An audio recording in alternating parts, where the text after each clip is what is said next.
Hello, my friends. Derek from Bomb Socks with more Bomb Bites, where we feast upon the words of Christ. And as always, we do it one bite at a time. So we get the wonderful opportunity of going into the awesome section of section 19 of the Doctrine and Covenants this week. And we've got some great short videos for you from our Bomb Bites video collection to help you enjoy this week even more.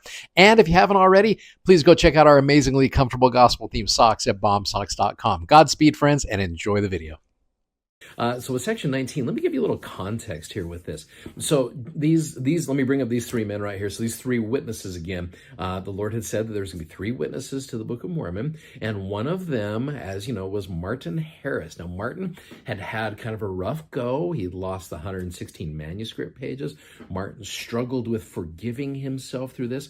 So this actually became something that really bolstered Martin's faith, being able to know that he could be one of the three witnesses to this. So that really rejuvenated him, and he was excited to be able to be a part of this great work and to really feel like the Lord had forgiven him. So Martin renewed his efforts to be able to really financially help out with the Book of Mormon. So now that the Book of Mormon's done, it needs to be published. So at this point, I want to introduce you to one of Martin's close friends in Palmyra. His name was Egbert Bratt Grandin. We know him as E.B. Grandin here. E.B. Grandin was a local publisher. He was a printer. In fact, it's interesting. He had just barely gotten into the printing business. The story of E.B. Grandin is fascinating. In fact, let me show you his whole publishing site here. If you've been there, it's a way cool opportunity. They have missionaries there to show you around. The church purchased this. I think they haven't had it for very long. I think they got it maybe about 30 some odd years, maybe 30, 40 years ago. And so they've restored it and everything. My family and I actually did a tour of it virtually, just through Zoom. And I think you can still do some of those. There's a way you can look at those and go check them out. But it's way cool to go see this building. And so E.B. Grandin, like I said, wasn't in the printing business for very long. I really believe the Lord put him into Joseph's life at a time where just it needed, for such a time as this, as the scriptures say.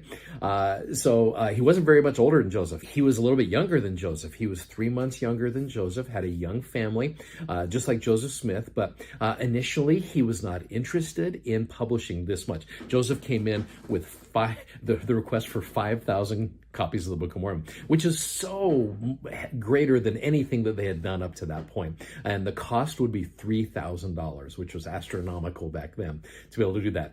Grandin wanted it all up front. In fact, he was very hesitant to do this. In fact, he actually said, no, I'm not going to do this. He was fearful that Joseph was going to defraud his friend Martin Harris. And so he's like, I'm not going to do this. And so Joseph was like, okay, then I guess we'll start looking around for other printers to be able to help out with this. And they'd secured actually one in Rochester, New York to do it. And Grandin was like, nah, all right, hang on, let me see what I can do. And even though it was a huge job, he required that $3,000 all up front to be able to do this. So it's kind of a cool little thing. Once the Book of Mormon, and this is kind of an afterthought, once the Book of Mormon was actually printed, it took several months to do all this. The typesetting was just a laborious type of thing. Very shortly after that, E.B. Grandin got right out of the business. He was an entrepreneur, and he went from one business to another. He actually has a lot in common with Joseph Smith. He died very young, right around the same time that Joseph died as well. There was a unique thing that I saw in an older article about E.B. Grandin as well.